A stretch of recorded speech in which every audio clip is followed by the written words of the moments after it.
மகாநதி தொடரில் வீட்டுக்கு வெளியே பேக்கோட நிற்கிறாங்க காவேரி. அங்கே வராரு விஜய். வந்து கிளம்பலாம் வா, அதான் அக்ரிமெண்ட் முடிஞ்சு போச்சுன்னு சொல்கிறாரு. ஏற்கனவே இந்த விஷயம் தெரிஞ்சு விஜயை பார்க்கறதுக்கு கோபத்தோடு நிற்கிற குடும்பத்தாருக்கு அவங்க எதிர்க்கவே இதை சொல்கிறதுனால அவங்க ஆனால் அவர் பார்க்கல.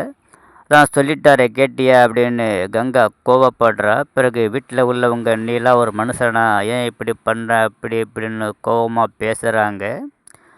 ஒரு கட்டத்தில் இதை பார்க்குற ரோகிணி வந்து எரிரத்தியில் எண்ணெய் ஊற்றுற மாதிரி பேசுகிறா. பிறகு ஏண்டி இப்படி பண்ண அப்படின்னு காவேரியை போட்டு அவங்க அம்மா அடிக்கிறாங்க, பாட்டி திட்டுறாங்க. ஒரு பக்கம் பாட்டி விஜயை திட்டுறாங்க, இப்படி அவங்க பைத்தியோட வாழ்க்கையை நாசம் பண்ணிட்டே அப்படின்னு. வீட்டில் இருக்கிற தாத்தா பாட்டி சத்தத்தை கேட்டு வெளியே வந்து என்ன ஆச்சு ஏதாச்சுன்னு கேட்குறாங்க. பிறகு காவேரி கிட்ட கேட்குறாங்க, ஏன் இப்படி பண்ணுன அப்படின்னு. ரோகிணி சொல்கிறா, கான்ட்ராக்ட் மேரேஜ் ஆச்சு, அதான் 2 பேரும் சேர்ந்து தான் ஒப்பந்தத்தில் கையெழுத்து போட்டிருப்பாங்க. சும்மாவா கான்ட்ராக்ட் மேரேஜில் சைன் பண்ணியிருப்பா, எவ்வளோ பணம் வாங்கினா அப்படின்ற மாதிரி கேள்வியை எழுப்புறா. இதை கேட்ட கோவப்படுற காவேரியோட அம்மா, தயவு செய்து பணத்தை வாங்கிட்டு தான் கல்யாணம் பண்ணுன்னு மட்டும் சொல்லிடாத, ஏன் நெஞ்சே வெடிச்சிரும் போல இருக்குது, என்ன நடந்துச்சு சொல்லு அப்படின்னு கேட்குறாங்க.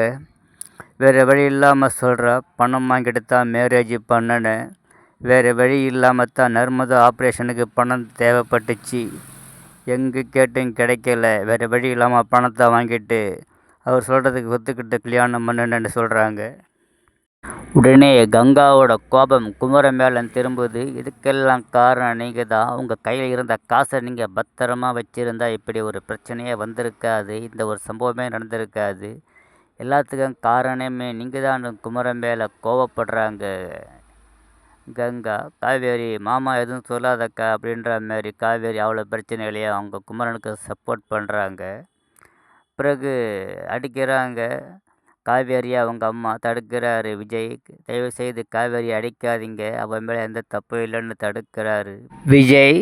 குமரன், வாழ்க்கையை இப்படி பண்ணிட்டிய காவேரி வாழ்க்கையேண்டு குமரன் விஜயை அடிக்கிறாரு. எல்லோரும் தடுக்கிற